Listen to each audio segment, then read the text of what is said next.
welcome back to Feedback Loop. This is the podcast with me, Jeremy. And I'm Joey. And we discuss music albums. This week we listened to Feel Your Feelings, Fool by The Regrets. Jeremy's choice. It was my choice. I added it to the list, mostly because the previous album that we listened to, Love It, Love It. I almost just repeated myself. Love It, Love It by Nana Grizzle had a similar kind of guitar-driven, almost punky kind of pop feel, and that was just kind of a connection that I drew at the last second that I thought would be an interesting thing to follow through. Also, I like this album. I'll talk more about, I guess, my current stance on the album, because it may or may not have changed at the end, just to get that out of the way. So I'm not going to really go into why I heard this album when it came out. It was 2017. It's a very, pop punk feel, I guess, in a way. Definitely. Probably more towards the punk in that it's not super polished. It's kind of California, surfer rock punk stuff. Oh my god, I got so much surf from this. yeah, it's very much that. There's 15 songs on this album, 46 minutes. Technically there's 16 songs because there's a hidden bonus track, but we will get to that in due time. As far as album art goes... I will say... Yeah. No. I was just going to say 15 songs, technically 16 at 46 minutes. Yeah. I really like the short songs. It's all short songs. Nice. It's most of the songs are below 3 minutes. The ones that are above 3 minutes are 3.5 minutes, and then there's the bonus track at the end. But yeah, very short album. But yeah, the 16 songs in 46 minutes. But the album art, it has The Regrets in kind of a written font with some thick lettering, but that's not necessarily important. The draw of the album art is that there is a cake that has been cut open. It's a white cake. It looks like it's actually a pink cake with white icing on a pedestal that has a slice out of it, and the band is sitting/laying on top of it. It's very pastel. You can see the blue sky in the background with some clouds, and it says "Feel Your Feelings, Fool," which I think is a strong message. I kind of like it, the whole fact of it's not to go too much into themes of the album or anything, but it's a very kind of stereotypically girly album cover. Yes, that is a very good point. They're not that at all. For someone who has listened to this album, and we'll definitely get into this, like you said, it is very I don't want to say feminist because it's become such a negative word, I think, but it's very female empowerment, right? So that's kind of the overarching theme of a lot of the songs. So with that, I think we can go right into it. The first track on the album is "I Don't Like You." I don't like you. Nice opening track. It's a very, very nice welcome way to bring it in. It's actually a very high energy track. A lot of the tracks on this album are going to be, but it's got a nice driving guitar to it. For me, this is kind of a recurring thing throughout the album, and why I like it is the drums. There are a lot of energetic fills. There's a lot of use of the ride cymbal in this song and throughout the album. Yeah. And I'm a sucker for ride cymbals. So I really enjoy the instrumentation of the drums, I guess, throughout this album. This song specifically. Yeah, I really should have looked up the drummer, because that Max is in all of my notes. Yeah, I'll pull that up while we're kind of discussing this. But I'm sorry, I shouldn't be looking this up because you can hear my keyboard clicking. We're doing this podcast. We should have probably addressed. We're doing this podcast during the middle of the COVID-19 coronavirus outbreak. We're on social distancing rules, and actually just passed in our state today strict stay-at-home orders, I suppose. So we're doing this digitally, virtually. We're sheltering in place. So I'm in my office with my computer, with my loud clicky keyboard, and Joey is And presumably. I'm in my kitchen He's in his with kitchen. my Xbox mic hooked up to my phone. Yeah, we're making do. So apologies for the quality, but the drummer is Max Mirando. I don't think he's actually their current drummer anymore. I think he left the band before their second album. But yeah, very very. I don't want to say drum forward, but the drums stand out to me as being like it's very energetic, and it's fun to hear. That goes with the whole type of music, which is great. That's true. It I just haven't listened drives to a all whole the lot songs of this, forward. like punky, like surfer rock kind of stuff. So maybe that's something we can get into at some point. But I dig it. I dig it a lot. Lyrically, Me too. I Don't Like You. The song is pretty simply about someone who's maybe falling out of love, right? Or someone that was in a relationship that's starting to see that like that's not the way it's been. And I think that's a recurring theme we'll get to as it comes up.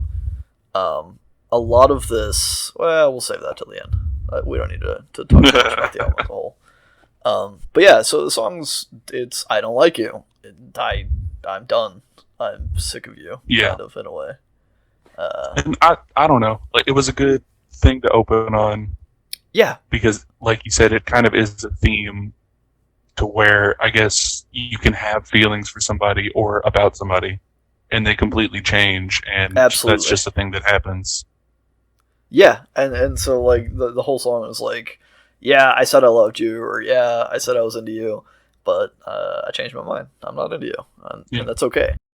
It's a very, like, young love kind of thing, I think, which is a Which focus. they seem pretty young, so... Yeah, I don't know their ages on this album.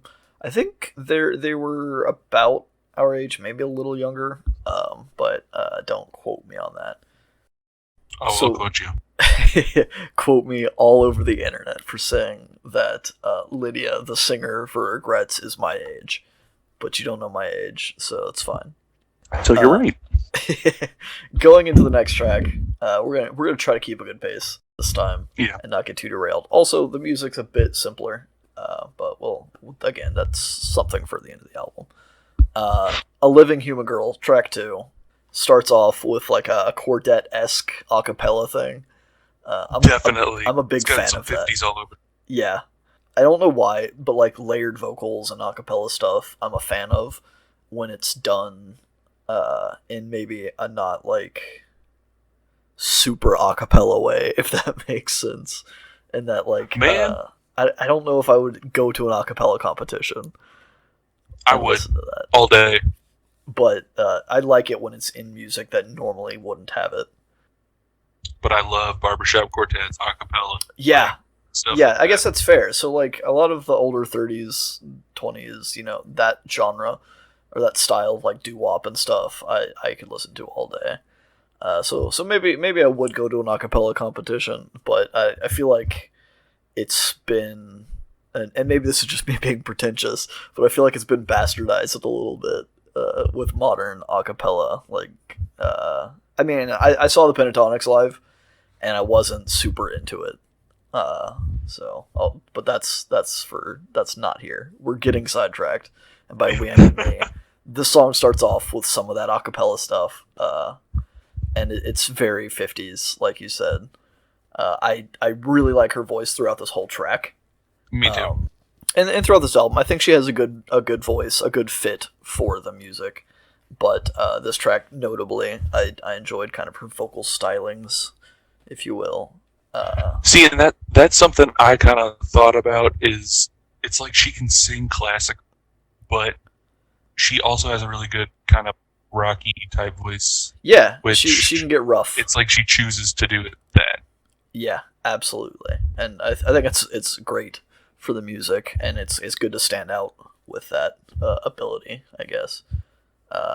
And then at some point in this track, I should have put more specific timing in my notes, but the drums come in with some cool fills, and it's just I love the drums in this track, and I'm gonna try not to say it, but I'm gonna say it on every track. I love the drums. On every track you don't say it, I'm gonna say it. Yeah, it's such a fun drum. I play drums, for those who don't know, or I have played. I own 2 drum sets. Drumming is my thing, my musical instrument of choice. And to listen to it, obviously you can listen to it and enjoy the drums without being a drummer, but it adds another layer of coolness, I think, if you kind of like are able to place it in a more personal experience, I guess, being able to hear the drums and imagine what's going on and kind of like admiring it from that perspective. See, from my perspective, it's just somebody going nuts behind it. Yeah, which is fair. I mean, that's what drumming's. That's a discussion for another day. We're gonna stop doing that. But yeah, it's good drums. I love it. There's a lot of cool fills. Lyrically, this I enjoy it. It's kind of a feminist anthem or a female empowerment anthem. Yeah, but it's also not. The song is a living human girl. She's just saying how she is as a girl, but really they're pretty human things, right? It's just they're girly in context of unrealistic expectations of quote unquote men, right? Who try to box what women are and label it and say, no, you can't have armpit hair, whatever, because you're a woman. So really, it's about being human from the perspective of a girl, which I think is very empowering. And I think that's why I like this album. That's a theme throughout this album. Is she's a fucking girl, but that doesn't mean she's not a human or that she's subpar in some ways.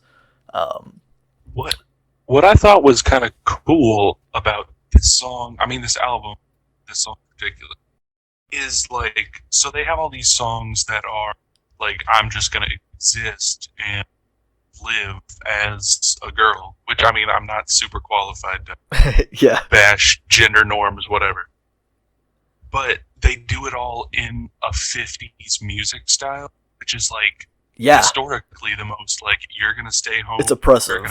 It's an oppressive time period. Like, I just like how I don't even know if they thought about that while they were doing it, but it's just something I noticed that I thought was cool. Yeah, so I don't remember which music video. I've seen a few of them. I should have watched some leading up to this, but there's one of them specifically that's kind of like the whole setting is like a 50s dance kind of a thing. So I think they were aware of their sound lining up with kind of those societal norms in the timeline, which I think it's another layer of awareness and another cool factor of this. Specifically with this song, I like the ending lyrics of it. She says, I fall in love with people once a day, but if you ask me out, I'm still allowed to say, no way. And it kind of lines up with the previous track, and it also sets up for what I think is the rest of this album to be her kind of saying, like, yeah, I feel things, and they change from day to day. I fall in love with people once a day. Like, every day, there's someone new for me that I'm just head over heels for. But that doesn't mean I can't say no to you. That doesn't mean I love everyone at all times. It's kind of this dichotomy of that sets up the rest of the album as love songs, but also songs about not loving someone specifically. And with that, the third song, Hey Now, it's a love song. Kind of.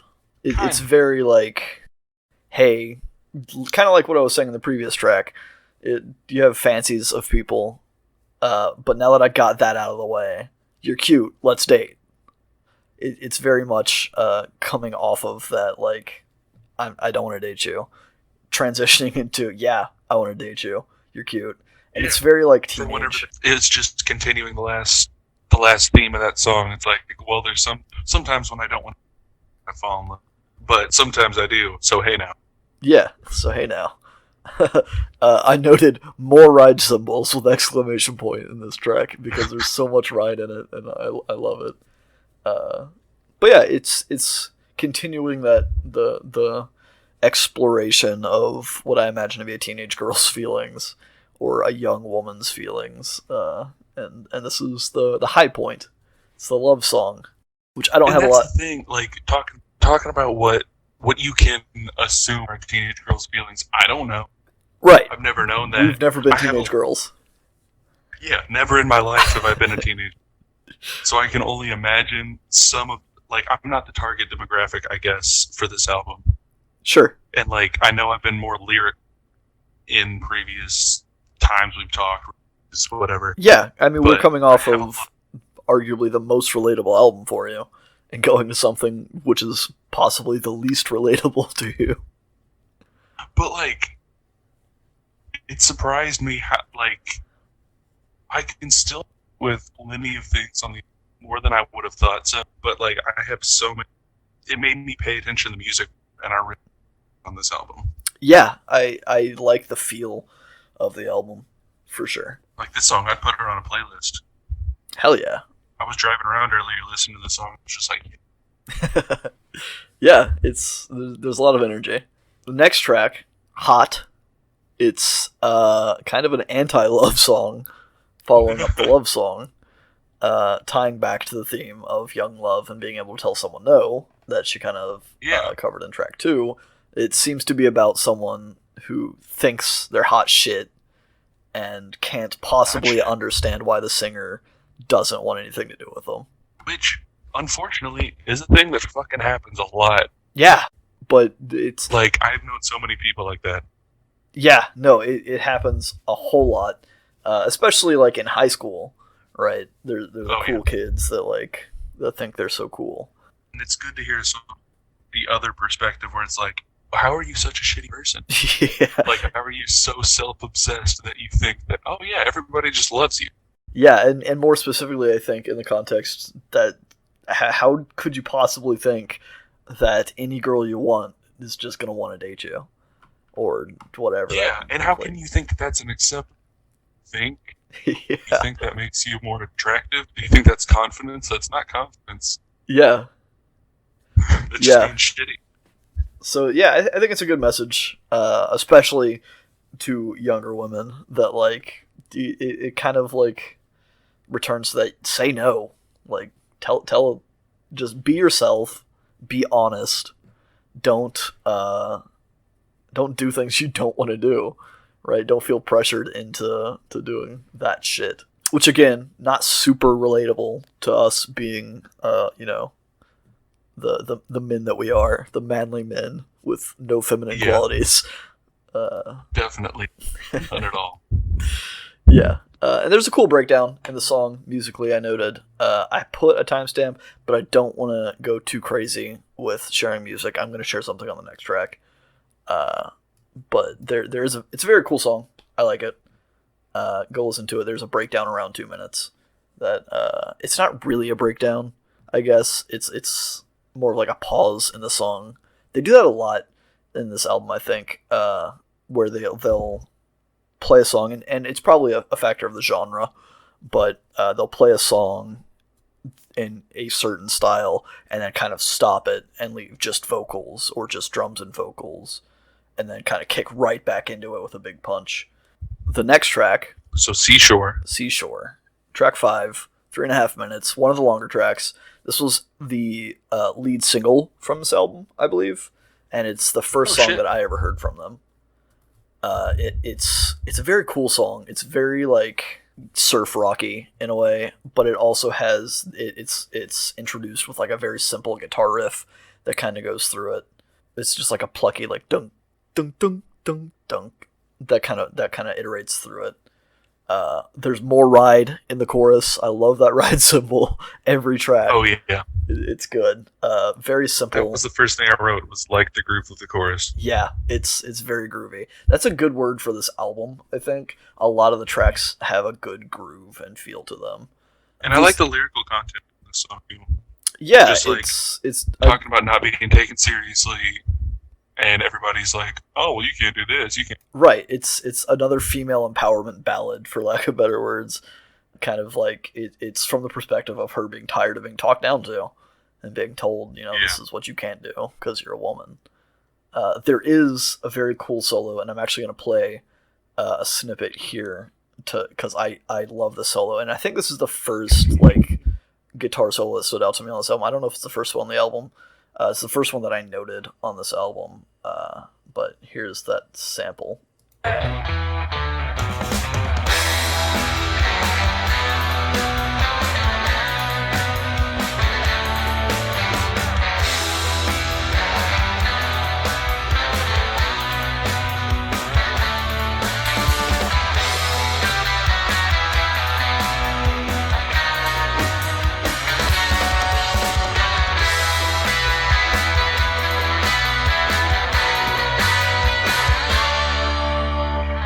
It's so good. It's very like it's very West Coast kind of surfy, and I love it. Got some cool it's like effects. some Dick Dale something. Yeah, for sure. I enjoy that solo a lot, and that when I went back to this album for the podcast, I didn't remember there being guitar solos. Period. Nonetheless, really cool ones. And I'll kind of get to that at the end when we talk about the album, why I think that is. But yeah, it's a cool solo. It's a cool track. It's their lead single. You've probably heard it if you've heard of the Regrets. If not, that's probably a good introduction to them. Because it gets the lyrical content of being like female empowerment kind of thing, but also like a lot of cool stuff musically going on. That even if you don't necessarily relate to the lyrics, you can enjoy. Maybe that will suck you in so you can start to think about the lyrics. Yeah. And then kind of... It's a gateway track, perhaps, to other greater things. The next track, Juicebox Baby. Oh, yeah. It's track 6. We're not at the halfway point yet, but tying back to something that I've said previously, towards the middle of an album, it's hard to stay interesting, I think. Or maybe that's just where the less interesting songs stick out. This, to me, wasn't a super notable song. She's Fallen Back in Love. It's another love song, kind of riding the wave of ups and downs of, like, I love you, I don't love you, I love you, I don't love you. It's kind of a love track. See, I think since I was the song... I guess the album from like the lyrical way that I would like their albums. I really like this song. Interesting. I like the driving guitars. Yeah. I really like it's just a nice, short and sweet, punchy song that kind of breaks it up. Like it starts a little spoken talking about like, oh, I just took a sip of my juice box, and then it's very like indie punk that just goes right into it. And the beginning part, car, it reminds me Tom Petty's American Girl. Yeah, I can see that. Just something about it. Let's play a little bit of that song. I know I played a lot of that solo in the last track, but no one's listening to this. We're not going to get copyright stricken. I'm going to play a little bit of the intro to that track here. Let's get it. I just drank a sip of my juice box. I'm ready to go.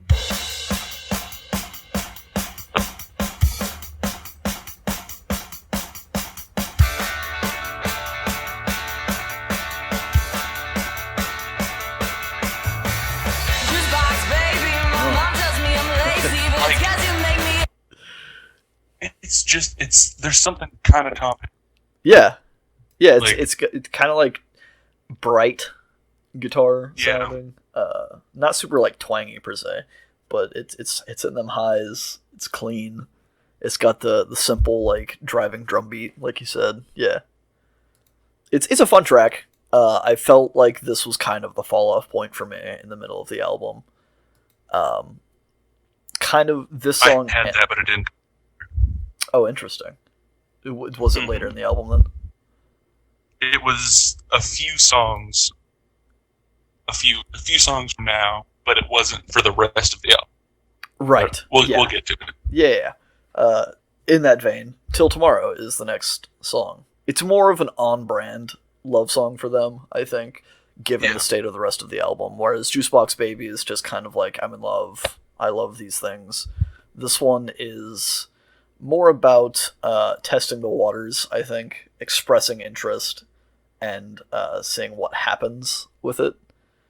And it kind of reminded me, calling back to the Love It album by Nana Grizzle.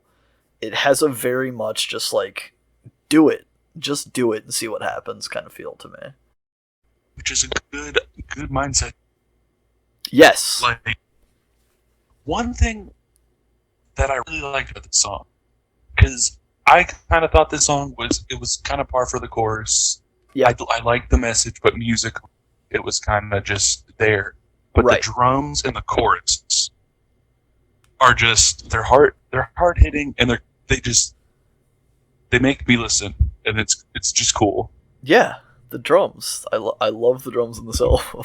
it makes the music more interesting. Not that it needed to, necessarily. But yeah, this, like I said, is kind of the midpoint of the album. We're on track 7 of 16, so not exactly, but close enough. And it feels like the music's just kind of getting samey a little bit. There's a lot of repetition of lyrics in this track as well, which I'm not super crazy about, the very, very repetitive stuff usually. But there's a lot of fun like snare work, I think, on the drums that kind of tie this one together and gives it a good groove. The next track, On track 8, track 8, Pale Skin. This is the halfway what do you think point. about this song? I really enjoy this song. Okay, this is my favorite song. Yeah, this is one of my 2 favorite songs, I think, on this album. Immediately in my notes, I put, "Are we on the same album?" Because Yep. it goes from this high octane kind of like cheery, fun, like upbeat surf rock, to what has a very spacey intro to a song. Oh, yeah. And then the guitar comes in and it's kind of dark. There's a lot of like echoey vocals. This track is very much out of place, I think, from the rest of the album, but it's good. It's out of place in the best So have way. you ever heard Perfect Confusion? I have not. Oh, it's Cage the Elephant, but before they changed their name, everybody in Cage, and Right. their style was. But this song reminds me so much of like their album, and I love that album. Interesting. Maybe we should So, put that on the list. like- I'm a fan of Cage the Elephant, Yeah, so that might be fun to go back to. But yeah, so there's layered vocals. It's a very atmospheric track overall. It comes in right when I felt the album was getting a bit too generic, so it caught me off guard in the best way. That it was just like, yeah, we're changing shit up. It has another cool guitar solo. Really, everything about this track, it just comes out of left field, and it's just cool. It's cool as fuck, which I think is needed kind of in the middle of this album. So if this isn't my favorite track, it's the second favorite. I don't know if I actually noted a favorite track, but I feel like there was another track towards the end of this album that I might call my favorite. I'm gonna guess which one it is. Okay, we'll see if you guess right. The next track, Lacy Lou, right back into kind of the upbeat stuff.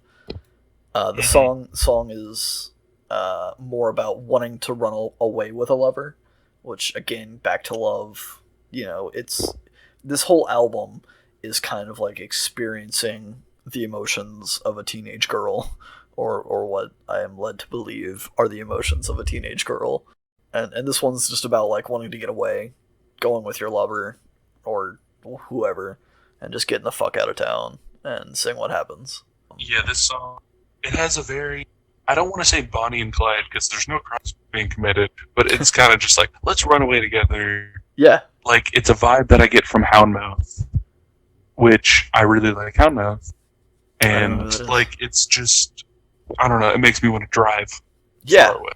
yeah. And I like that type of song. It's very wanderlusty, I suppose. There we go. I like that. There's a lot of fun musical stuff in this track, and then the music cuts out at some point and leaves just the drums pounding behind the vocals, like I kind of mentioned earlier. That I enjoy that kind of like change up, and it also ends on another solo. It's another notable solo. There's a lot of solos towards the end of this album that I noted that are it's something that I didn't remember being in this album. But again, we can kind of get into that later. The next track Head in the Clouds, track 10. We're powering through, almost to the end. And by that I mean we're 2/3 through. It's kind of a punky sounding track. It's a bit more punky, but it also kind of transitions to this dreamy bit that's kind of more floaty. So it's interesting musically. There is a monologue in this track in a way where the singer is talking about something that her friend experienced, I guess.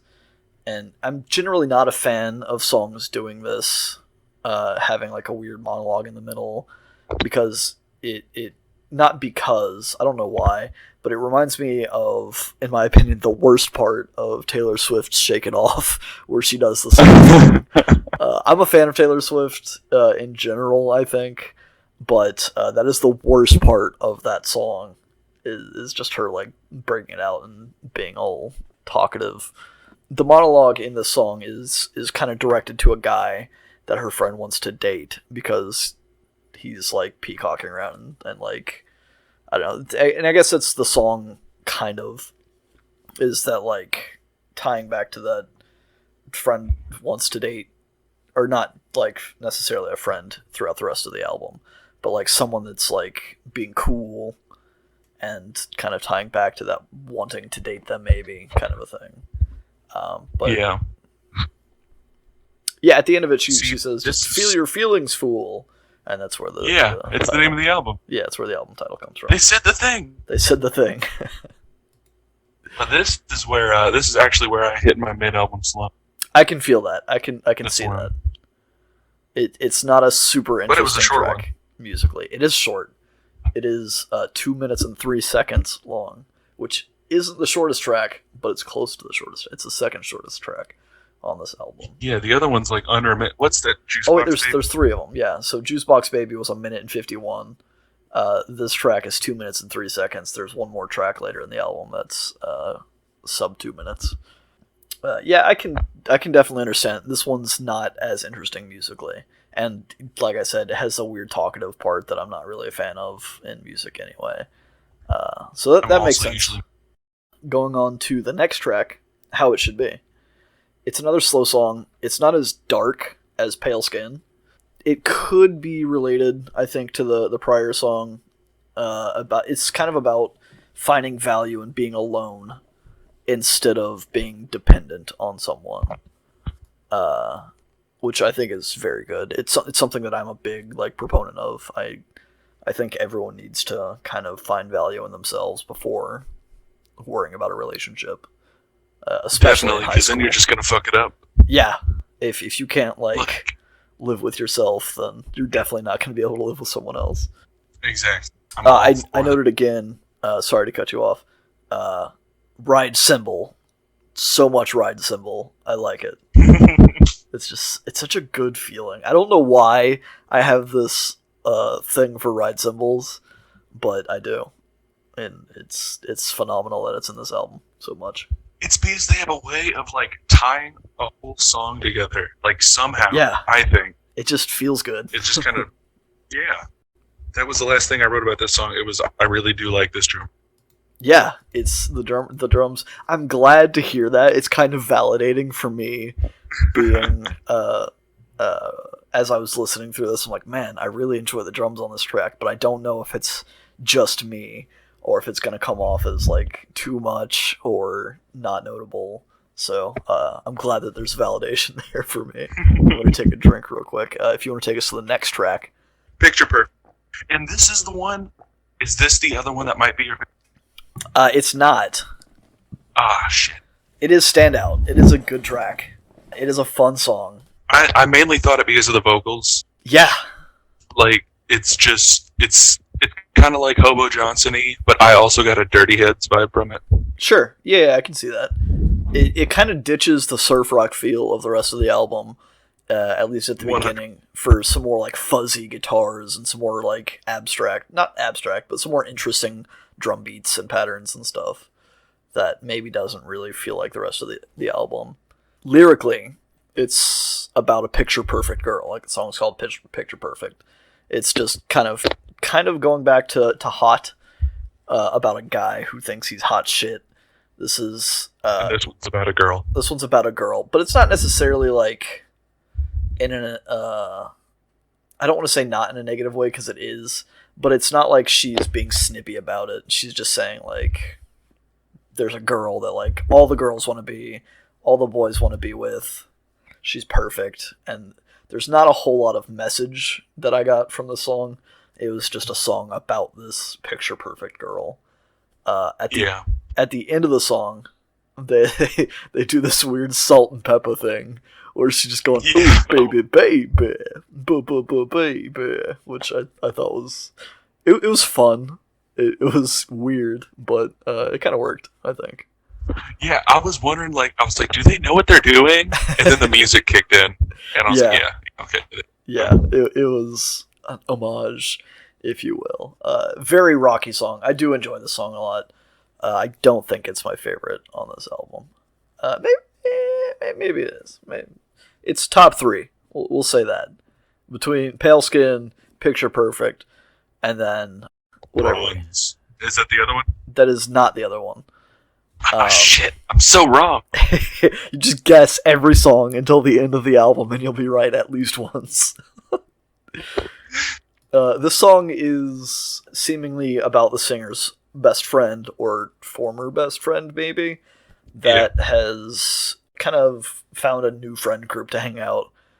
The hook of the song is, she's my best friend, but I'm not hers, which is, it's something that's relatable. I think it's interesting that she's having this experience from this side of it, because normally when you would think about an artist, you know, especially a younger girl finding fame and fortune in music, right, they would be the ones that would find a different circle of friends and stop caring about their old friends.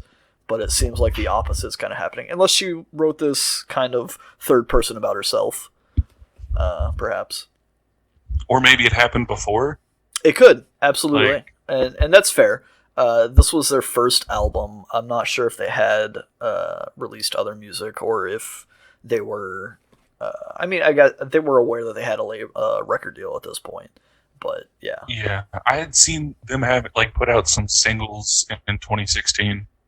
Ended up being on this album. Yeah, I'm sure Seashore and... yeah, I guess I'm not sure The what else Living was- Human Girl came out. Yeah, I was gonna think that one too. But yeah, so it's a cool song. I think it's very relatable, especially from... Yeah, it's definitely the most relatable to me. Yeah, it's because it's, again, a lot of this album is female empowerment. This song's more gender neutral, I should say. But Yeah, everybody everyone's says it. had a friend that is kind of like fallen out with them and kind of found cooler, better people to hang out with. Dude, that was all my friends in high school.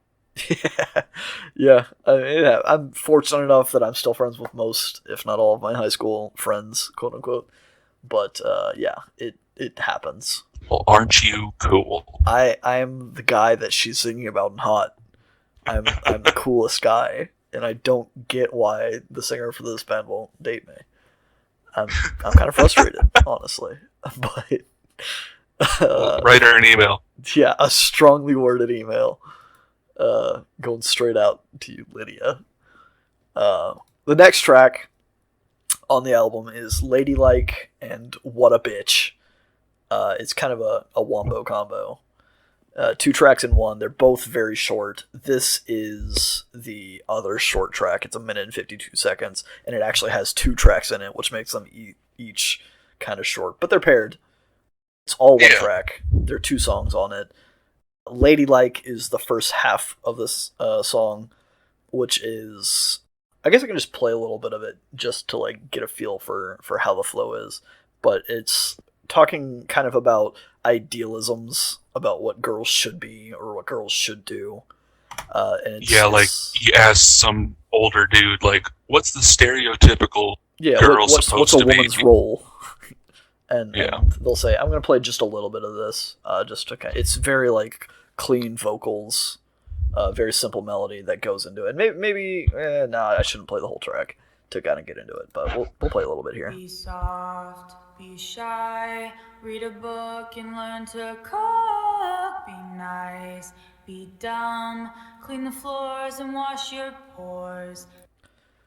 And it kind of goes on for a little bit there, and then it ends, and then it kicks into "What a Bitch," which is Because she's not any of those. she's not any of those things. Boom. She's not the picture perfect girl. From I guess we shouldn't say she's not. She doesn't have to be. She doesn't have to be. It's a very punky. There we go. Punky second half of the song. It's a lot of, from her perspective, what I believe she suspects people say about her. She's like, oh, I heard that girl Lydia is such a fucking bitch, or she's a feminist, she doesn't save her pits. Like, all these negative things that she has either heard or suspects people have said about them. And I think it calls back to whoever she's talking about in Hot. Yeah. Or Jim. I think that was his name. Jim. We're going to call him Jim. Sorry, Jims out there, if it's not this song. Yeah, fuck all Jims. All Jims are assholes. But yeah, it's a very punky. This, I think, is kind of the raw core of what this album is trying to be. And it's just expressing that, like, oh, like, people are going to think I'm a certain way. They're going to think I'm a bitch. But really, I'm a fucking human. Like, I'm not whatever you think a girl should be. I'm just a fucking person. And there's a fun little, like... Of course you're gonna be... What a bitch if you put all these expectations on somebody and they're not gonna meet them all. Yeah. And if that's your standard of, like, okay, this person's good if they meet these criteria, like, of course they're gonna be... Yeah, and that applies to everyone in the world, I think. Yeah, no one exactly, is ever going to meet those. But, yeah, especially in the context of ideal, quote-unquote, women, right? Having that very ladylike quality, as expressed in the first half of the track. This song is interesting. It's pretty simple musically. It's very upbeat and punky, and then it has, like, the chorus, for lack of a better word, is just them kind of like going wah-woo, wah-wah-wah-woo, which is fine. It's catchy, and it's short, like I said, 2 minutes for the entire thing, probably 30 seconds. It's a surfy vibe at the end there. Indeed. Comes back. It's a very fun track. That kind of, again, I think What a Bitch Anyway is kind of the core. I mean, I guess the track as a whole is the core of of what the album's trying to get across, and that there are expectations of women that are not founded in anything or shouldn't be expected of them. Hopefully they're going away. Hopefully, indeed. I think as a society, granted, this album wasn't released super long ago, it was 2017, but I'd like to think that things are getting better and have gotten better over the past 3 years. Not that we're there yet. It still very much is a stigma that exists that definitely needs to go away, because fuck that. Yeah, because I have a daughter, and whenever she gets to that age, I'm going to be pissed if this shit's still around. Yeah, and it probably will be, unfortunately, to some extent. But it always will be, but we can just try to get better. Yep, that's all anyone can ever do, is try to be better. The last track, and last is taken lightly because there's a hidden bonus track, You Won't Do, which is interesting. So the song is 5.5 minutes. There's a little bit of silence to kind of lead into the bonus track. This is actually probably my favorite track, just because of the bonus track. I think the bonus song is possibly my favorite track on the album. I could definitely see that. Before I get into that, we'll talk about You Won't Do as it is. It's kind of a nice way to end the album. I think the bonus track does a better way of ending the album, which is probably why they included it. Yeah. But the song seems to be about, at least to me, about the singer talking about her significant other, her partner, her boyfriend, behind their back, and then kind of getting found out about it towards the end of the song and breaking up with that person. Like I can see that's what I got out of it. She talks about I don't remember if it's specifically in third person. I don't think it is, but it's like, I think it's first person. She's talking about, like, talking to her friends and finding his weaknesses and finding out all this shit, and then it kind of ends in getting found out, for lack of a better word, which I think is cool because it ties into the hidden bonus track in some way, which is called Cold, is the title of the hidden track. It's kind of a waltzy guitar track, and it's very subdued and calm compared to the rest of the album. It's, I guess, a breakup song. I think it's related to You Won't Do in that this is kind of dealing with the regrets of maybe talking behind your partner's back, right? That I drew from 15.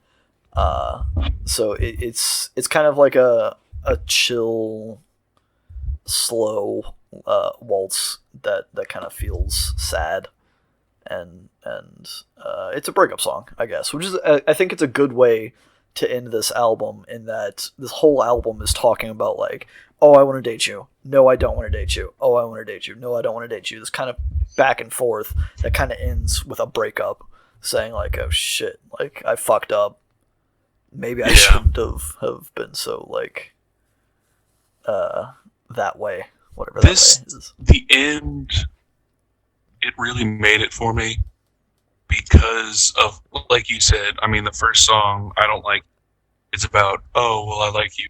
I don't. Yeah. Like, the fact that feelings can change, and then the ending song is...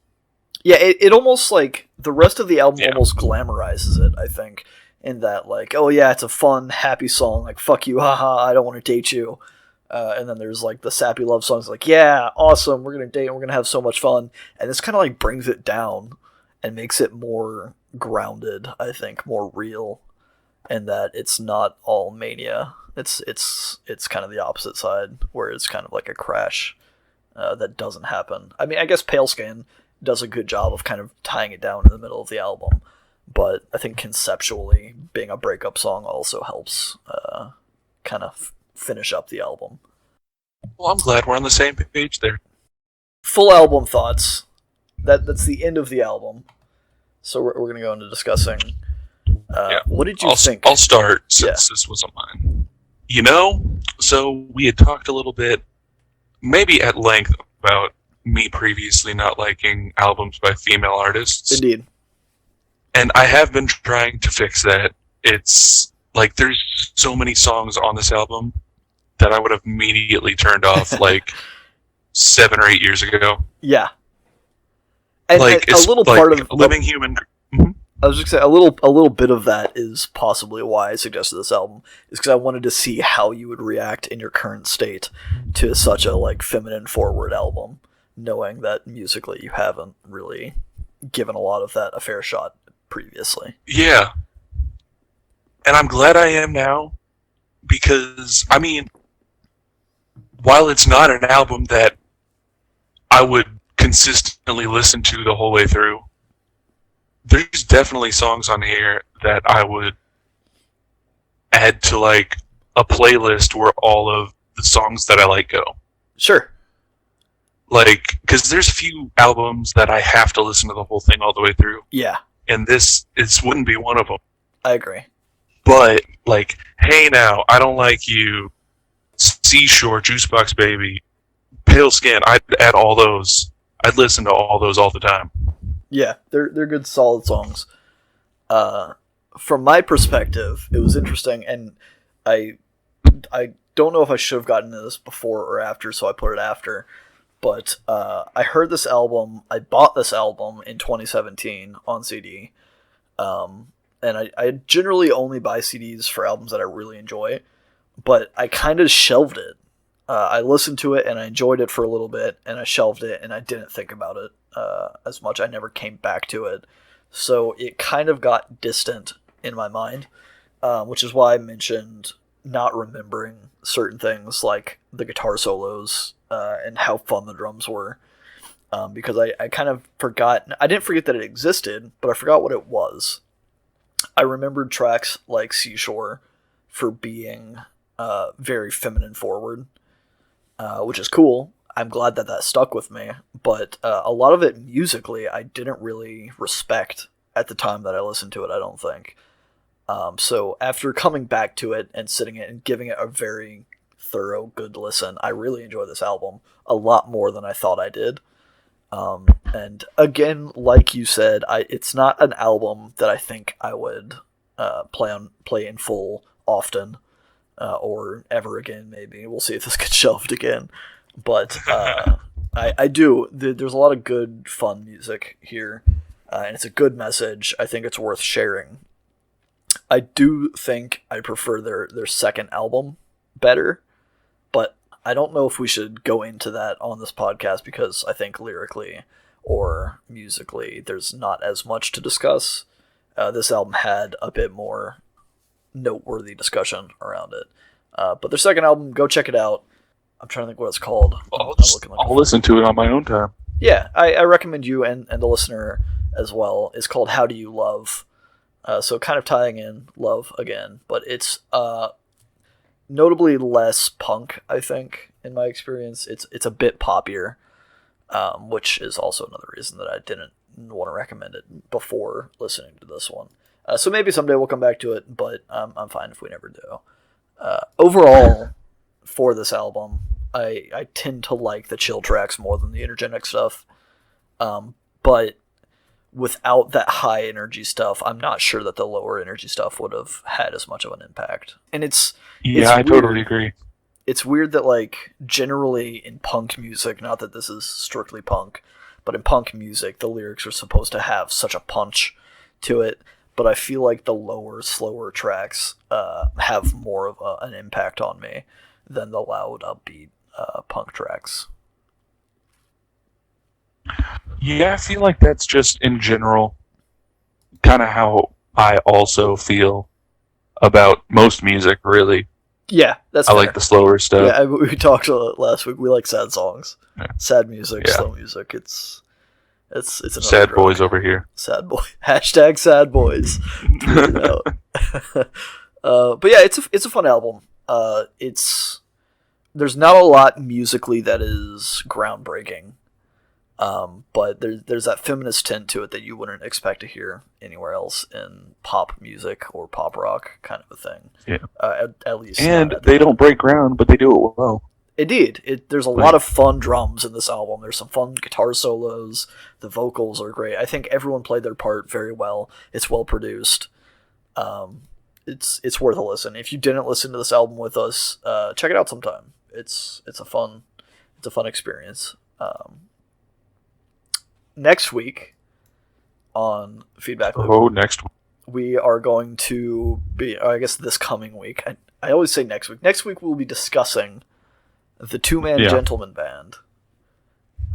This is chosen by Joey. Yeah. This is a Joey thing. What should we give a little, like?